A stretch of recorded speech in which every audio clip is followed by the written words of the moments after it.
Good evening, everyone. I am so excited to talk to you. Today, we're going to talk about 5 signs that they're never going to promote you. So, a lot of you are in situations, especially if you are high achievers, whether you are a senior professional with more than 15 years of experience, whether you're a director looking to move up, or frankly, any level. Sometimes we understand that we've been working hard, we've been creating great results, but we're in a situation where the organization is not promoting you and you're wondering why. Maybe you've already had that conversation and they keep telling you, not yet, we can't, we don't have the budget, and it's frustrating. So you get to the point where you're wondering if it's worth it for you to stay or leave. And so today I'm going to talk about the 5 signs that it is time to actually leave so that you're not wasting your time in a situation that doesn't serve you. Okay, so who am I and why do I know any of this? Well, I've been in your exact situation where I worked hard, I paid my dues, and I did not get promoted. I mean, I did get promoted in some organizations, but there have been situations where I was overdue for a promotion and I was very frustrated. And so I have learned the signs of an organization that is serious about promoting me and the signs where an organization is not serious and just telling me what I want to hear in order to stay. I also know this because I have worked with more than 1,000 professionals, and most people who come to me, it is because they are frustrated. They are frustrated that they haven't gotten promoted. They know that they deserve an additional $70,000 to $100,000 to their salary. They know that they're great at what they do. They know that they're talented, and it just doesn't make sense to them why they're not getting promoted. If you are in a situation where you're seeing your organization hiring external people and placing them in the role where you should be at the next level, let us say, for example, you are a senior individual contributor and the next level is director. But instead of promoting you, they hire someone externally and they place them at the level that they've been promising you where you would grow into. That is a bad sign, okay? Because if they really valued you, if they really valued you, they would invest in you and coach you to get to the next level. It boggles me what organizations do in terms of how they would rather hire externally and spend a lot of money hiring externally versus developing their internal loyal talent. But that is, something that is very common that my clients experience. And when we work together, there is still that resistance inside them where they don't want to leave because they're still hoping that the company will turn around and promote them. And listen, I get it. You have invested so much of yourself into this organization. And for you, going somewhere else feels like starting over, especially if you've spent more than 2 years at the same company. I will say more than 2 years, it becomes more difficult for you to leave because you become invested. It is like being in a long term relationship. It is easy to end a relationship when you've been only dating someone for like a year or less. But when you stay longer, 2 years, 3 years, 4 years, 5 years, then it becomes difficult because you start losing yourself. You start feeling like, oh my God, I don't want to start over, like getting to know someone else. Maybe you've invested so much in the relationship emotionally, financially, and there's a lot of attachment that happens because as human beings, we attach to things. It doesn't matter what type of relationship, whether it's personal relationship, a professional relationship, we are emotional creatures and we are creatures of habit. And it becomes very difficult for us to detach and enter into a new relationship because of how we are designed biologically. But the problem is when we, cave into our comfort zone and stay in a situation that does not value us, you are going to miss out on years of your life. You are like, hope is not a strategy. Hope is absolutely not a strategy. So let's talk about some of the signs in more details. I kind of touched on them, but I want to deep dive into them. So the first sign that it is time to leave is when you're constantly waiting to be noticed. This is a psychological phenomenon called the tiara syndrome. It is coined by, Deborah Kolb and Carol, I don't know how to pronounce the name, Frolinger. It's popularized, by a psychologist called Sandberg. And the belief is that if you do excellent work, someone will place a crown on your head. This is why it's called the tiara syndrome. Um, it's also reinforced by the self-verification theory, which means if your self-concept is that if I'm the reliable one, then you unconsciously seek work that confirms it because you have this need to be seen as someone who is reliable. And I see this in high achievers. We want to be seen as reliable. We value integrity. And so what you end up doing is you keep taking on more and more and more work because you want to be seen as the reliable one and because you want that tiara or recognition. And so I want you to think about 3 people who decide your promotion. Think of those 3 people. I want you to do this exercise with me. Then ask yourself, what have they personally seen you do in the last 90 days? Not heard about, seen you do. So I'm pretty sure that those people saw you do the work. Have they recognized you for it, and have they basically said to you that you are going to get promoted? What is the feedback that they gave you?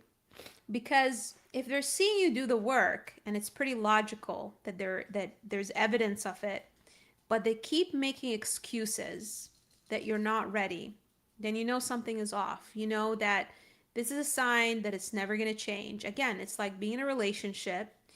Your partner in the relationship sees you do all these wonderful things all the time, but they'll never propose. They'll never take the relationship to the next level.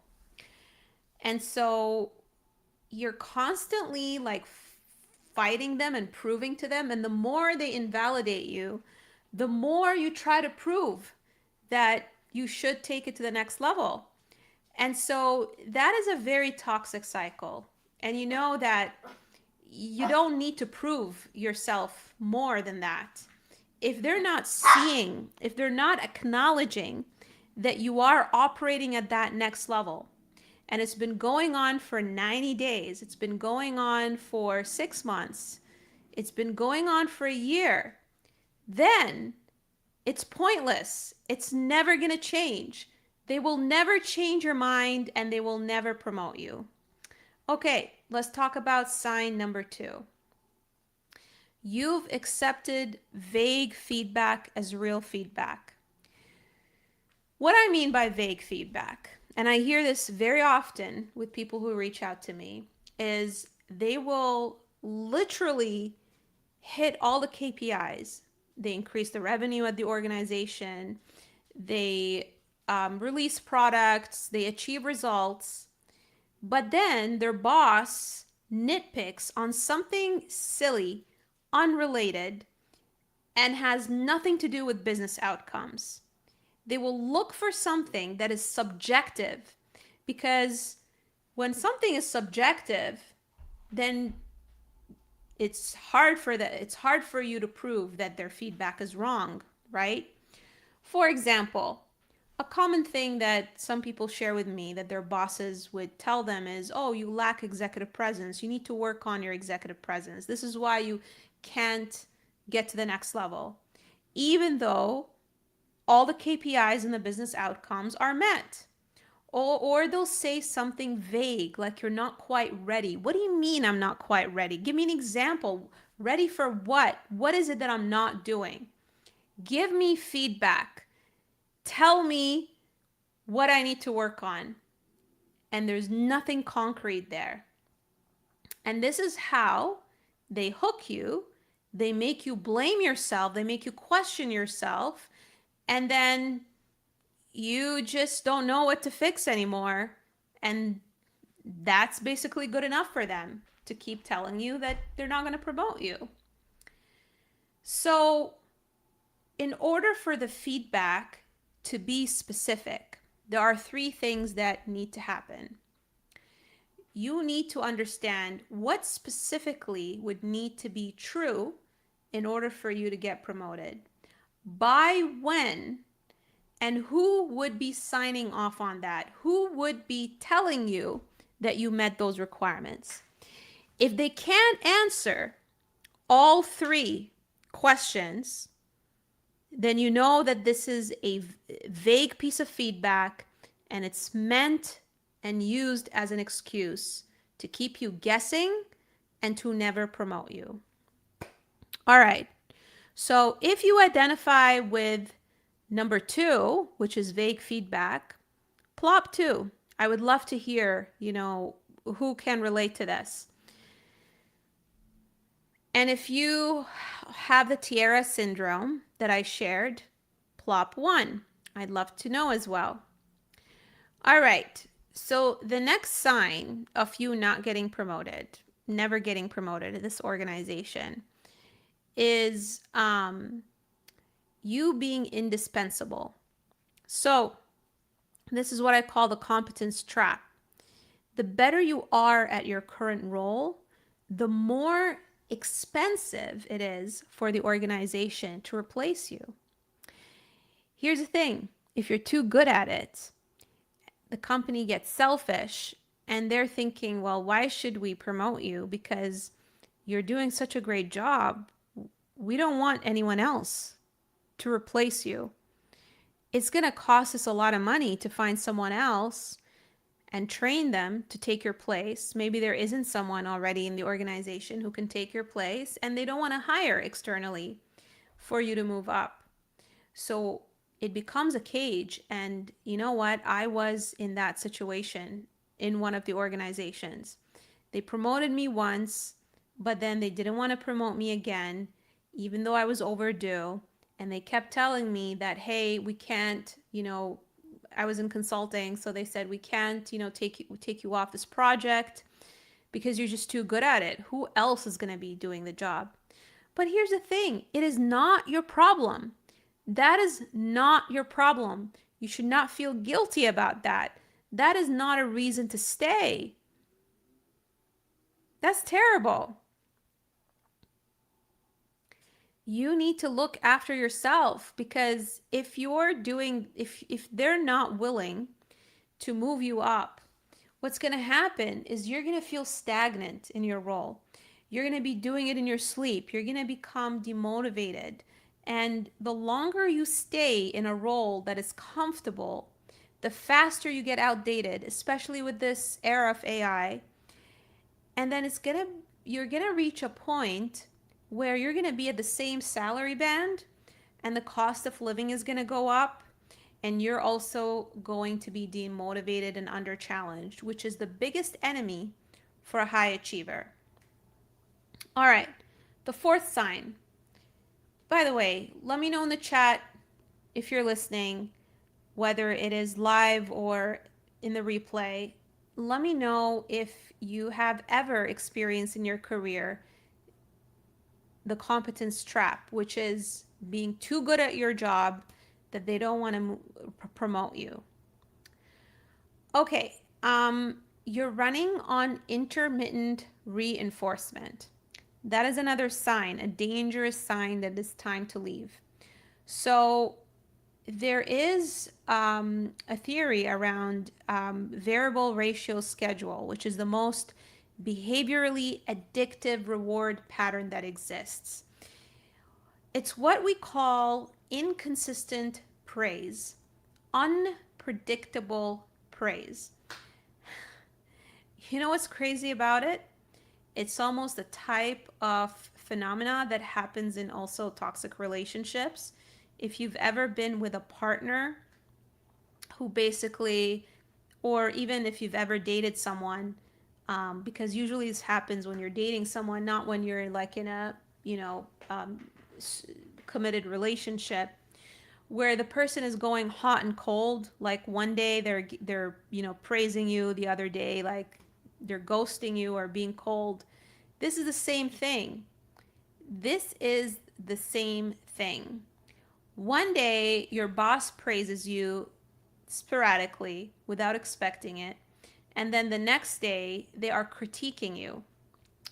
And so when that happens, your body just latches on to that unpredictability. It creates a dopamine effect. It makes the praise, because you're so deprived from getting praise and you're constantly getting critiqued, that praise that comes sporadically makes you like addicted.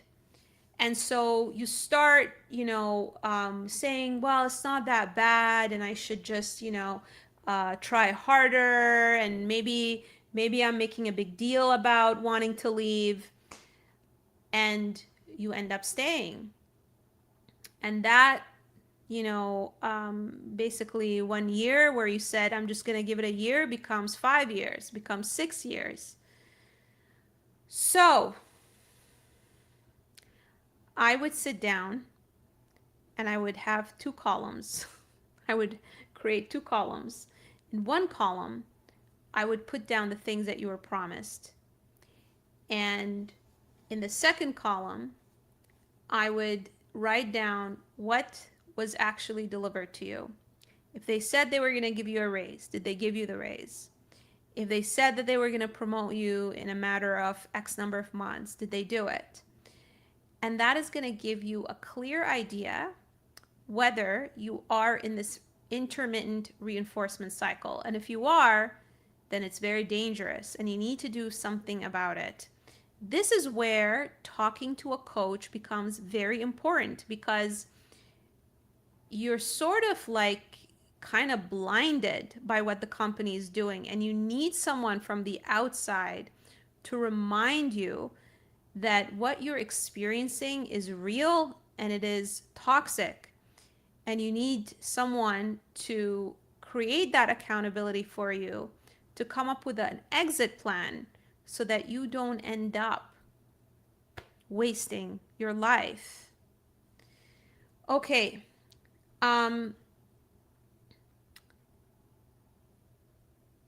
I said 5 signs and I've only given you guys 4. What I'm going to share with you in the 5th one, a sign you know you need to leave, is when you go on these sporadic binges where you go on LinkedIn and you hit the easy apply button when you're mad. It's almost like when you're in a relationship and you're not happy, you basically go into these cycles where you just say, I want to break up, right? To me, like the moment you say that you want to break up, that's it. You should just go for it, because if it was a healthy relationship, you wouldn't flip flop and say, I want to break up one day and then I don't, right? And I dealt with that, professionally, where every 6 months I would tell my boss I'm going to quit, but then I change my mind. That thought should not cross your mind. If it crosses your mind, it means it's bad.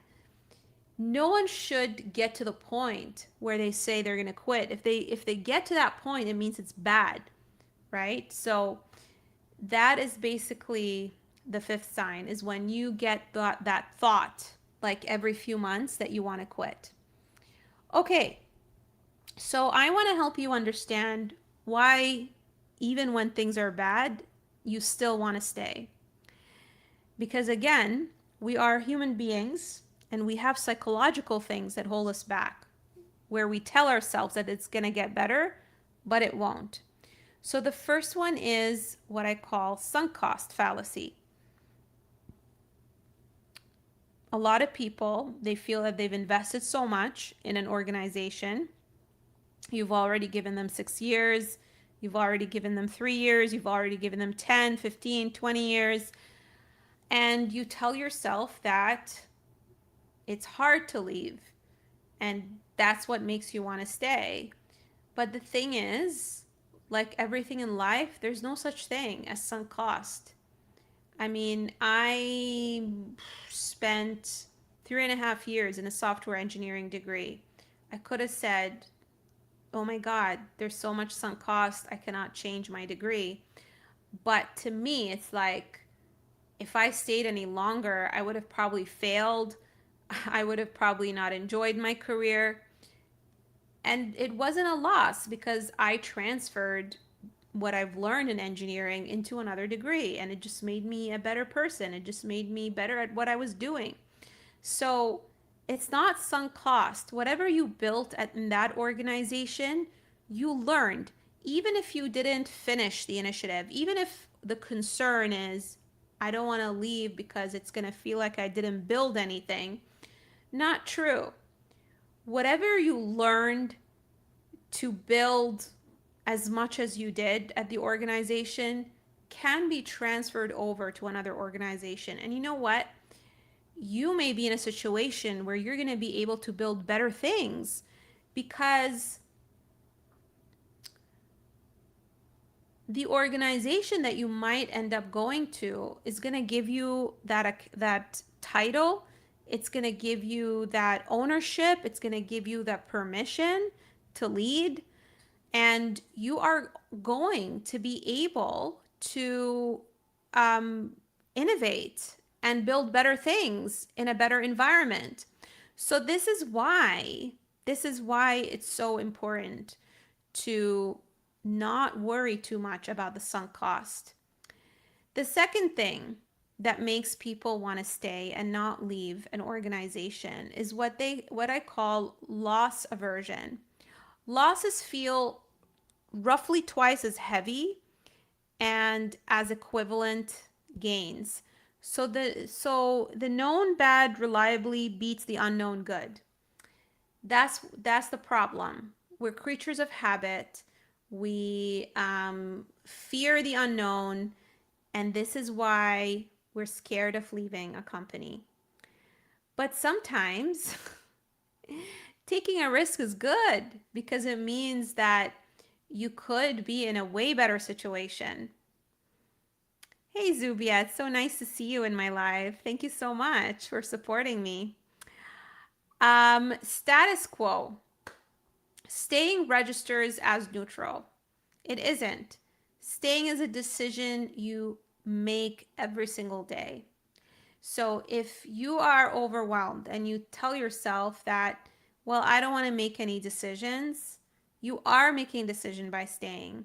And you are making hope a strategy when it isn't. Nothing in life will ever change if you don't make a plan. Hope is not a plan.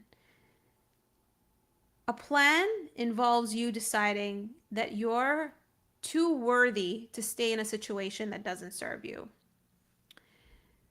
Okay, so now that you've understood the 5 signs, I wanted to tell you that these 5 signs are attachment patterns that you can't see on your own. Sometimes when we're so in it, it's very difficult for us to realize that we are self-sabotaging. And we think that we're heroes by staying. We think that we're being loyal. We think that we're being grateful. We think that we're better off because the economy is bad. It's not. And believe me when I tell you that I have been in your situation where I told myself all these things, but they weren't helpful. And the moment I left, I was able to add $20,000 to my salary, $30,000 to my salary. So I really want you to think about it. I really want you to think about the situation. And if you have recognized yourself in three or in one, two, three, or more of these signs, I really invite you to take the first step to do something about it. Get some help. My door is open. And if you want to seriously work on this, I really encourage you to book that career diagnosis. And how you do it, I'm going to show you how. You can book with me. Let me just show you. This is my, let's see, LinkedIn profile.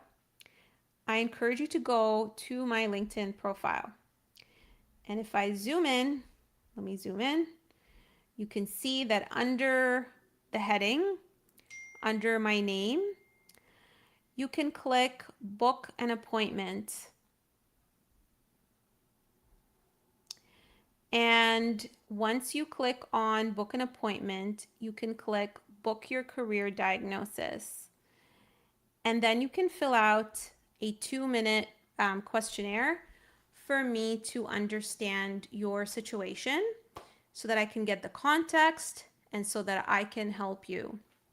All right. So I hope that you all learned from this. I really hope that you're in a bad situation. If you are in a bad situation, that you do something about it, okay? Because it's just not fun when you're a high achiever to be in a situation that doesn't serve you. My door is open. I want to be able to help because I do care and I know what it's like to feel undervalued. I hope you have a wonderful night. If you've enjoyed this live, it would mean so much to me if you give this a like. And if you have any questions or if there's something in particular that you really liked about this live, I'd really love it if you take a minute and share with me in the comments. This encourages me as someone who's a creator. You know, I do these lives for free, and it's always really cool to get, feedback so that I know what resonates with people and who is watching.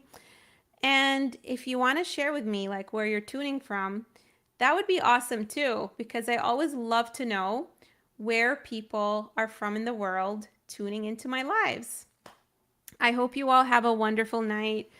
I am so sad that we only have 1 month left from summer. It just feels like the summer flew by. And I'll talk to you all soon.